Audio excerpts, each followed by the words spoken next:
Tema muito interessante, porque faz parte dos tempos modernos e das nossas crianças. Da realidade. E dos nossos jovens. Exatamente. E nós próprios que não estamos habituados ainda a navegar por esse mundo de informação que é a internet, e milhões de pessoas utilizam diariamente a internet, esse mundo vasto de possibilidades. Mas muitos nem se apercebem dos riscos que as suas simples partilhas podem causar. Hoje vamos então falar de cybercrimes, ou cyberbullying, ou cyberstalking. São crimes passíveis de multa ou pena de prisão desde o ano passado, e vários são os relatos de quem se sentiu perseguido, ameaçado e até mesmo chantageado. A Adriana foi vítima de cyberbullying e nós apresentamos hoje a sua história.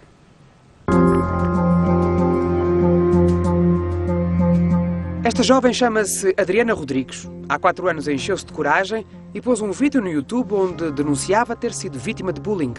Foi desde que entrei na escola até acabar o 9º ano que vivi esse pesadelo. Pronto, para mim foi um pesadelo. E havia muitos que dizem que sim, eu não queria ir à escola, dizia que estava doente ou arranjava outra desculpa para não ir. Inicialmente, quando era mais novinha, eram só questões verbais, tinham por mania pôr-me de castigo, entre aspas, até me darem ordem para ir para certo sítio, escolhiam-me das brincadeiras, escolhiam-me estar perto deles. Conforme os anos iam passando, as agressões verbais eram cada vez mais graves e cada vez que me afetavam mais, e começou por ser agressões físicas também. Empurravam-me, tentaram encostar uma régua ao meu pescoço, já me deram com uma raquete no braço, que eu fiquei com o braço inchado durante muito tempo. Acabei por deixar de ser vítima de bullying quando mudei de cidade, mas claro que as memórias mantinham-se as mesmas, o medo também continuava a ser um bocadinho o mesmo, de voltar àquele sítio. Eu às vezes penso que se calhar saímos daquela cidade mesmo por causa disso. Os abusos e as humilhações terminaram quando a família se mudou para o Algarve. Foi aqui que Adriana ganhou a paz que não encontrou na antiga cidade. O pequeno vídeo tornou-se viral e a jovem teve uma exposição que nunca imaginou. Comecei a receber uma chuva de mensagens de apoio, pedidos de ajuda de outras crianças mais novas ou até mesmo de adultos, a dizer que sim, eu sofro de bullying, ou eu sofri de bullying durante X anos e agora tenho os meus filhos e tenho medo que isso lhes aconteça. Ou então também comecei a receber críticas, como é óbvio. Adriana tanto foi aplaudida pela coragem, como também criticada e atacada. E o bullying voltou a assombrá-la. Desta vez, de outra forma. Algumas pessoas vieram falar comigo, outras criaram contas falsas para me obrigarem a apagar o vídeo. Então vieram falar comigo nas redes sociais, a dizer que eu era uma mentirosa, que era tudo invenção minha, que eu não podia estar nas redes sociais a fazer-me de vítima, que devia crescer um bocadinho e deixar de pôr essas coisas nas redes sociais e começar-me a fazer à vida, praticamente. Diziam que não era por eu expor a minha história nas redes sociais que eu ia conseguir ultrapassar, coisas deste género.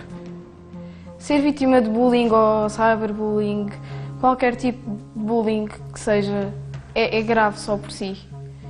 O cyberbullying talvez seja um bocadinho mais doloroso, porque nós não conseguimos ver a reação das pessoas, nós não conseguimos impedir as pessoas de dizerem certas coisas sobre nós.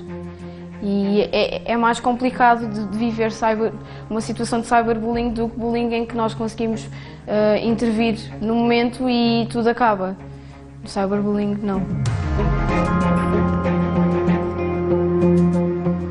Junto a nós temos o Luís Alves da Costa, que foi vítima de cyberstalking. Um aplauso para ele. Muito obrigado por estar aqui.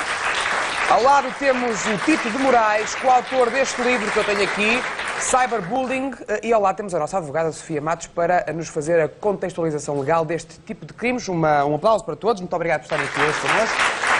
Vamos à conversa, já ouvimos a história da Adriana, da reportagem que acabámos de emitir. Agora temos que ouvir a história do Luís, porque às vezes podemos pensar que isto é uma questão de geração, de gente mais nova, mas não foi, pois não, Luís? Olá, bom dia. Vamos lá ver, obviamente que não. E obviamente também não é... O que aconteceu assim? O que é que me aconteceu a mim?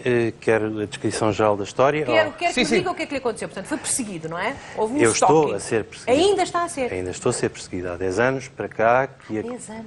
Sim, há 10 anos que a coisa se mantém. E como é que começa? A coisa começa com um espaço virtual onde as pessoas realmente se reúnem, se publicam alguns textos. E um não blog. se Blog, conhecem. não era um blog, não é? Um blog, não se conhecem, sobretudo não se conhecem. E há uma tentativa de criar alguns elos pessoais através de e-mails. A criatura que está em causa, que se falou no início e que participou no blog, que eu tenho de dizer já aqui, não está provado que seja a criatura que faz a perseguição. Portanto, não há uma relação Exatamente, direta. não se percebe isso, e é isso que está, quando o assunto é exposto à polícia e ao Ministério Público, pede-se que faça essa indexação. Não me compete a mim fazê-la, que sou meramente o cidadão e a vítima. Mas o que é que ela lhe passou? fez? O que é que De forma é que ela Começa com- atazanou a sua vida? Começa com um jogo virtual, onde as pessoas fazem algumas publicações, trocam informações, trocam alguns e-mails, e depois a coisa adensa-se. Percebe-se num determinado momento que há uma tentativa de levar Aproximação? aquilo de aproximação. Eu chamo-lhe agora, neste momento, a fase da sedução. Depois há uma fase de ruptura em que, por algumas razões, há desentendimentos entre os membros do blog. Quando o blog é apagado, e é aqui que se faz o hiato, e eu não sei exatamente estabelecer, quer dizer, para mim eu tenho uma opinião, mas não me compete a mim ajuizar. No momento em que o hiato se dá e há a quebra, começa o processo de perseguição. Estamos a falar de uma coisa que vem de 2007 e, curiosamente... É muito tempo. É muito qual tempo. tipo de Luís, perseguição? deixa-me só perguntar uma coisa. Conheceu pessoalmente a pessoa que o persegue ou não? Ou que acha que o persegue? Que acha que é aquela? Ainda bem que faz a distinção, não é? Pois, porque já percebi que, não tem, que essa distinção está aí. Ainda bem que faz a distinção. A pessoa que participou no blog durante alguns meses, entre 2006 e 2007, conhecia numa tarde, na Gare do Oriente. Estivemos a tomar um café, falámos sobre os mais diversos assuntos, nenhum deles passional. Porque isto era uma coisa de escrita de ficção, não era? Era uma coisa assim de... Era, e os sucessores do blog continuam a ser um lugar de sátira, de... Pronto. Portanto, conhece essa pessoa porque se proporcionou e logo... Pontualmente. E, de repente, mal se conhecem, esta pessoa em concreto, que não sabemos se é aquela que o persegue... Exatamente. Manda-lhe uma mensagem a dizer... amo-te. Foi o que contei à Catarina e tenho contado aos órgãos de comunicação Amo-te, social. tu também me amas. Ela afirma, ama, e a seguir faz a pergunta, se eu também. E recebe uma resposta vaga. Vamos lá ver, é a mesma coisa que perguntar que eu vinha aqui ao seu programa e de repente, depois de sair do programa, lhe mandava uma mensagem a dizer, olha, eu amo-a, e se me amava a mim também. Sim. Quer dizer, ficava desorientada. O que vai não responder respondia isto? nada. Estava completamente descontextualizado. Mas, Luís, o Luís, portanto, não imaginou que isto era o pronúncio de um disparate imenso. Claro. Eu não imaginei que a mensagem enviada por aquela pessoa pudesse provocar futuramente a existência de uma outra pessoa, que é o agressor, que não me compete a mim, volto a repetir, afirmar que é a mesma. Agora... Que há um nexo de causalidade, digamos. Há um nexo de causalidade. Estes factos desenvolvem-se, ocorrem, e ao ocorrerem, há realmente que complicações uma é que isto traz à sua vida, para sermos mais rápidos? As complicações, vamos lá ver, creio que o intuito da agressão não chegou aos seus alvos. No fundo, ela Quer queria... descredibilizá-lo? Completamente, expô-lo publicamente? Exatamente. Não conseguiu nada disso, em contrapartida provocou uma turbulência enorme. A turbulência é tão grande que eu neste momento estou aqui sentado, como se pode imaginar, não é? Isto tomou... E não era por uma razão destas que gostava de estar na televisão, naturalmente? Não teria qualquer interesse. Em sentar não é? aqui, claro. Embora ache interessante e agradeço mais uma vez o convite, é uma Não, mas o que eu oportunidade. pergunto é, isto de facto trouxe problemas à sua vida, Trouxe problemas profissionais, trouxe-lhe problemas, provavelmente, de sentimento de conforto onde quer que esteja. Exatamente. Eu, aliás, disse à Catarina, quando Que é estivemos a falar a ali nossa jornalista de pesquisa. estivemos a falar ali no estúdio, quando ela me abordou, fazendo o convite para este programa, a primeira coisa que eu pensei é ela, outra vez, com outra máscara, tentar chegar perto achou de que mim. nós podíamos ser no outro depois, compreendo. Quando o Tito ontem me pediu no Facebook um pedido de amizade, eu disse, é ela, outra vez, que vais tentar chegar através de mim. Portanto, vive isto provoca... em paranoia. Tecnicamente a palavra é essa. É um estado de, digamos, eu perdi aquela inocência no relacionamento virtual, nem é virtual, claro. É real. Quando alguém me aborda, eu penso, cuidado, pode ser. Mas olha, Luís, e antes de irmos ali ao Tito, que tem aqui já um estudo feito sobre a matéria,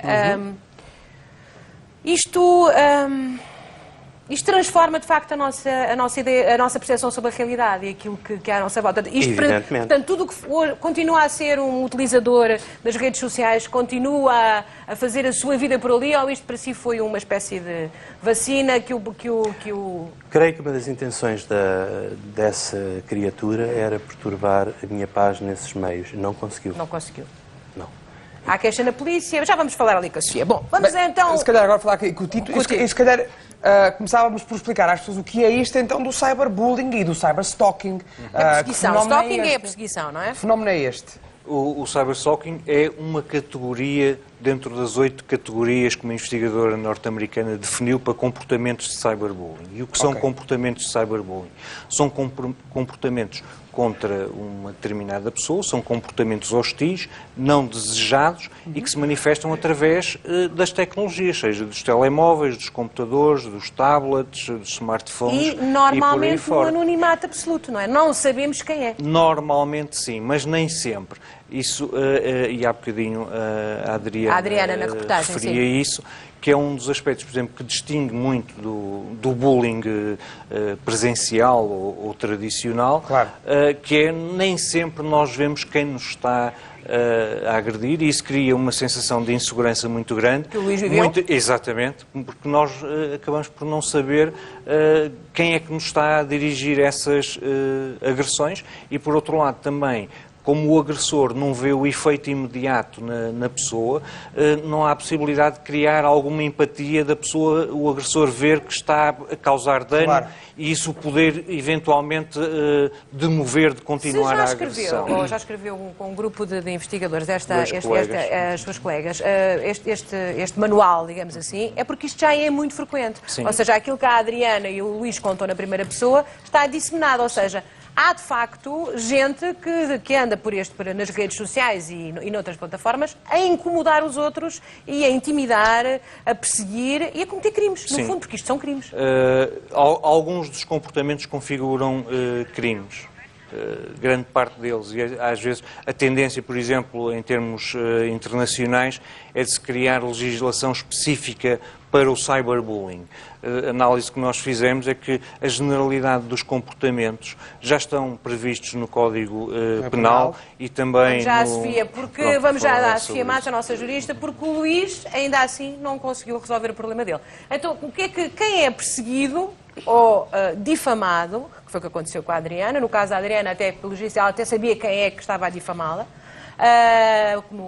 neste caso de bullying, o que é que acontece? Vamos à polícia e o que é que acontece? Alguém que nos está a ver neste momento e que Primeiro está a é sofrer isso? importante reter aqui umas palavras que foram ditas pelo Tito e que são de facto de extrema importância. Ou seja, o nosso Código Penal já prevê uma multiplicidade de crimes que podemos enquadrar dentro de determinados comportamentos do agressor. Como, O assédio, por exemplo. o assédio, a difamação e em 2015, no ano passado, na transposição de uma diretiva comunitária a que Portugal aderiu, foi criado um tipo de crime específico, que é o crime de perseguição, que é quem, por determinado meio, perseguir alguém e tiver um resultado. E o resultado aqui é que é importante. Ou seja, eu posso ser perseguida numa rede social e não ter medo, nem me sentir incomodada na minha vida privada. Mas se alguém, por exemplo, o Luís, com todo este tipo de comportamentos, tem receios, como acabou de aqui dizer, tem medo até das consequências, vive de alguma forma amedrontada, então aí caímos dentro do crime de perseguição, que é o tal cyberstalking que tanto falamos, que pode ser através de meios tecnológicos como a internet, como os smartphones, como os telemóveis, mas que pode ser efetivamente também presencial. Mas Agora, a nossa polícia, os nossos tribunais já estão preparados para tivemos reconhecer aqui, este tipo de crimes? já tivemos aqui há dias, não sei se recordam, com um dos inspectores da Polícia Judiciária que está a desenvolver esta situação toda da novidade que é a era digital e aquilo que traz nas consequências no nosso ordenamento jurídico. E, de facto, há uma dificuldade ainda muito grande, que é, enquanto que no bullying nós normalmente conhecemos o agressor no tudo o que é os crimes cometidos através dos meios tecnológicos, a internet, é difícil, efetivamente, nós conseguirmos com toda a certeza dizer este é o agressor. E é aqui que a Polícia Judiciária tem feito, e eu falo por aquilo que já tenho visto e aconselho as pessoas, tal como foi aconselhado aqui há tempo, na página da Polícia Judiciária está já um manual muitíssimo bem feito que diz às pessoas quais são os comportamentos que não devem ter nas redes sociais, como é que se devem proteger e como é que devem atuar para também ajudar a Polícia de Investigação Criminal a conseguir identificar o autor destes atos, porque esta é que é a dificuldade. É conseguir garantir que, porque normalmente aquilo que acontece é as pessoas fazem uma queixa-crime contra desconhecidos, quando não conseguem identificar exatamente aliás, o Luís o autor. frisou isso aqui várias vezes, Exatamente, não é? contra desconhecidos. E depois compete à Polícia Judiciária, claro que com a ajuda que nós, as vítimas, possamos carregar de elementos de prova, compete à Polícia Judiciária conseguir fazer o tal nexo causal para, com toda a certeza, garantir que aquela pessoa é a acusada. Vamos voltar aqui ao Luís, não tarda nada, porque não quer saber, entretanto, o que é que aconteceu da investigação, mas aí da difamação nas redes sociais, coisa que achamos sempre que acontece aos outros, aconteceu ao Luís, o Luís fez queixa, não é? E foi possível. E o que é que aconteceu? O que é que a polícia Se fez? lhe chamar, vamos lá ver. O que eu pedi à polícia é que, havendo algumas máscaras que através da internet sistematicamente e ao longo de muito tempo continuavam a ter comportamentos que eram agressivos. Mas eram comportamentos. As mensagens eram intimidatórias, eram de todo o violentas, eram. De todo o género. Eu ontem estive a tentar fazer um retrato robô da agressora e, por exemplo, cheguei a 80 palavras com as quais ela me insultava. Eu creio que se conseguisse, chegaria às 100. Depois vai para ali fora, amigos, amigas, colegas de trabalho, todo o tipo de relações que eu tenho ou possa suspeitar que eu tenho. Trouxe problemas no trabalho, por exemplo? Quer dizer, as coisas acabam por ser consequentes, as pessoas ficam um bocadinho assustadas. Há colegas de trabalho que são citadas. Qual é a sua profissão, Luís? Uma delas, professor. Está a ver. Portanto, Portanto, isto é escritor e pintor e faz uma série de coisas, Exatamente, não é? isto é complexo, porque esta criatura, inclusivamente, entrou em zonas de assédio dos alunos através do Facebook, não é? Tentando criar conexões para chegar a mim. No momento em que eu achei que a situação se estava a tornar explosiva, eu pedi, por favor, à Brigada de Investigação do Crime de Alta Tecnologia da Polícia Judiciária, que tentasse perceber quem é que estava por trás daqueles nicks. A Judiciária fez o seu levantamento, aliás, muito simpático, e passou a questão para o Ministério Público, onde ela se arrasta desde 2013. Portanto, E acha que se arrasta porquê? Vamos lá ver, eu não sou investigador, não é? Eu posso dar-lhe uma pista. Então, Há alguns bloqueios neste tipo de investigação que têm a ver com as instituições estranhas e estrangeiras. Quando eu falei com a Catherine, deu-me, por exemplo, quando se tentava contactar o responsável pelo Facebook em Portugal, o telefone nunca atendia. Não sei se Claro. Ele não atende, não sabe, portanto não sabe quem é. No fundo, eles utilizam o espaço português. Quando se tentou fazer o contacto com a Google, aquilo há um momento em que diz, atenção, que isso só através dos tribunais americanos. Ora, nós estamos em Portugal, não é? claro. E o crime está a ser praticado aqui. A ser praticado aqui. A Sofia está a confirmar completamente que é assim. É verdade, tem que haver uma cooperação internacional que ainda não foi estabelecida, porque isto é tudo uma novidade entre os Estados para que a comunicação possa fluir entre os órgãos de polícia e não através das instâncias superiores que são os tribunais. Luís, e estar aqui hoje não está a levantar fervura? Vou-lhe dar uma resposta que pode-lhe parecer um pouco cínica, que é, ao final de 10 anos, nós já podemos falar disto com uma certa calma. Pois. Senão eu não estaria aqui. Claro. Pronto, e eu neste momento estou aqui para pausadamente referir o assunto, que eu também já encaro de certa maneira quase como um assunto exterior, porque nós habituamos-nos a viver com isto. E creio que a participação, até porque o programa é de enorme divulgação, é um momento para alertar as pessoas para que isto existe. Deixe-me ir, se calhar, aqui um bocadinho ao Tito. Tito, este livro ensina-nos a agir antes, a preparar, a conseguirmos preparar os nossos filhos para não entrar em esquemas destes, porque também estão mais sujeitos até do que nós. Acontece muito nas escolas, porque antigamente, quando havia este bullying dos meninos todos com aquele menino ou com aquela menina, agora isto vai para a internet e para aquelas redes da escola, no Facebook. Portanto, é preciso pode nós adquirir pais uma estarmos dimensão O que é que não que é podemos um fazer? O que é que não pomos nas redes? O que é que não brutal. pomos nas redes que nos exponha? É uma coisa destas. Quanto mais informação pessoal nós pusermos na internet, mais essa informação pessoal pode ser usada contra nós. Claro. Um dos aspectos e um dos comportamentos de bullying que é referido no livro é o doxing. E o doxing o que é? É pesquisar informação pessoal na internet para depois a podermos usar contra, digamos, a pessoa que pretendemos atingir. Foi o que fizeram ao lixo. Exatamente. Exato. E o problema é que não somos só nós que publicamos informação sobre nós na internet, os nossos amigos, os nossos colegas de trabalho. As pessoas com quem partilhamos as coisas, não é? Exatamente. A partilha, não é? Muitas vezes também publicam informação sobre nós na internet e nas redes sociais. não é? Fotografias muito pessoais, locais que identifiquem a nossa residência. Isso aí, obviamente, quer dizer, evitar dar a morada, não é? Publicar a morada. E uma das coisas que eu aconselho é as pessoas irem ao Google e fazerem uma pesquisa sobre o seu próprio nome e sobre variações do seu próprio nome. No meu caso, por exemplo, Tito de Moraes ou às vezes Tito Moraes, porque o D pode cair. Exatamente. Não é? E ver o que é que a internet está a dizer sobre mim. Posso acrescentar... Não quero saber o que diz sobre mim. Pois, no caso de figuras públicas, digamos, são um caso exterior. Não um caso completamente à parte. Mas para o comum dos cidadãos, acrescentarem, por exemplo, o local de trabalho, ver se surge um nome associado ao local de trabalho, ao local onde vivem, no caso se for uma pequena localidade. E tem mais uma coisa só para concluir, que é criarem um alerta no Google, porque o Google www.google.com/alerts permite criar um alerta com o nosso nome. Okay. E de cada vez que o nosso nome surge na internet, Meu Deus, nós recebemos um alerta por e-mail. Não tem isso, não, Luís? Eu criei com algumas variações. E às vezes sei coisas interessantes. Por exemplo, aqui há uns anos atrás, talvez em 2005 ou 2006, descobri que uma fotografia minha de uma entrevista que eu tinha dado a uma publicação de informática tinha sido colocada num fórum pornográfico para me difamar. E isso permite-me agir rapidamente. claro. Porque tenho conhecimento num espaço de 24 horas que essa referência é feita, não é? Eu fico a saber sobre isso. Deixe-me só e depois dizer... posso tomar a decisão Qual é a de decisão? ou não fazer nada, Sim. não é?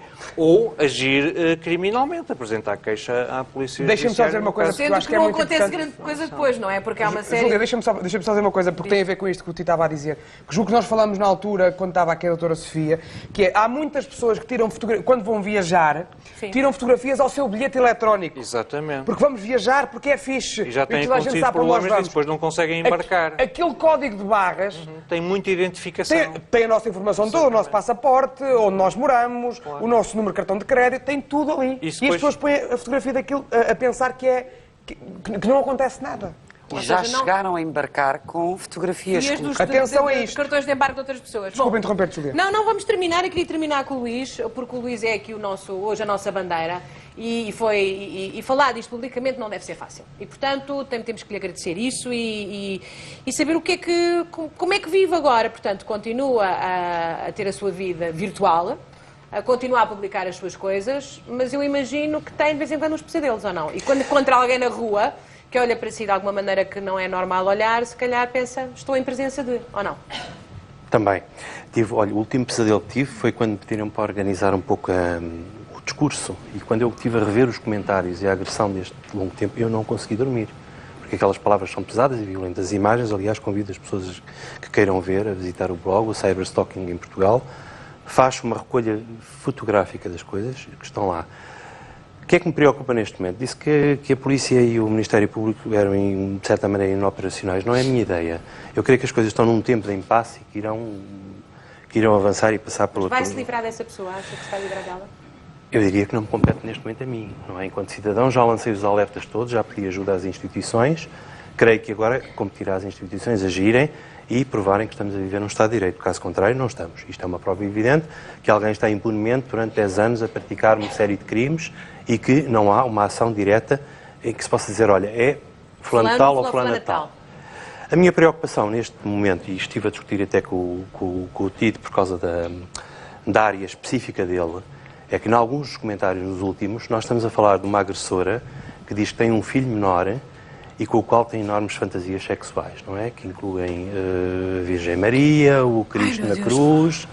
E ela descreve com bastante pormenor as parafilias que tem.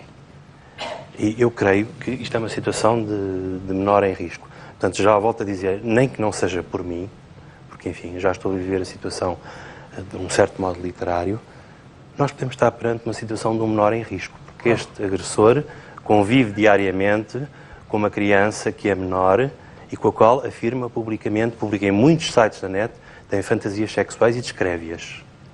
Quem quiser saber quais são, o convite fica. Luís, agradecemos-lhe para irem muito ao assim ao cyberstalking. Tito e naturalmente à doutora Sofia, que vai ficar connosco ainda na última parte.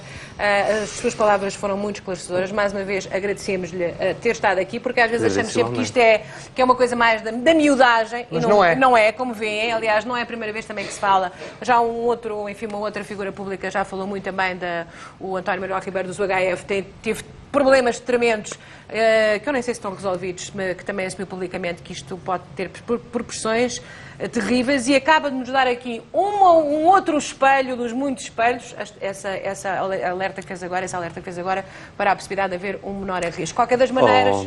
Júlia, queres rir um pouquinho? Não tenho muito tempo, mas diga. Mas tem um pouco para se rir. Quando se fez a abordagem na judiciária, foi referido que havia uma pessoa que conseguia ler, dizia que eu lhe mandava mensagens subliminares nos textos que escrevia e na numerologia das imagens. E a inspetora virou-se para mim e disse uma coisa extraordinária que eu acho que é contextualizada aqui, que é divertida, que é, e ela disse, sim, isso acontece muito. Estamos cheios de casos em que há mensagens subliminares mandadas nos programas da Júlia Pinheiro. Fica a saber e, portanto, cuidado com... Um aplauso! Júlia! Obrigada, Tu andas a mandar mensagem. Tu fica aqui a tratar com estes senhores. Vai dar um que estão ali. recadinho. Não dê recadinho a ninguém. Por causa das mensagens subliminares.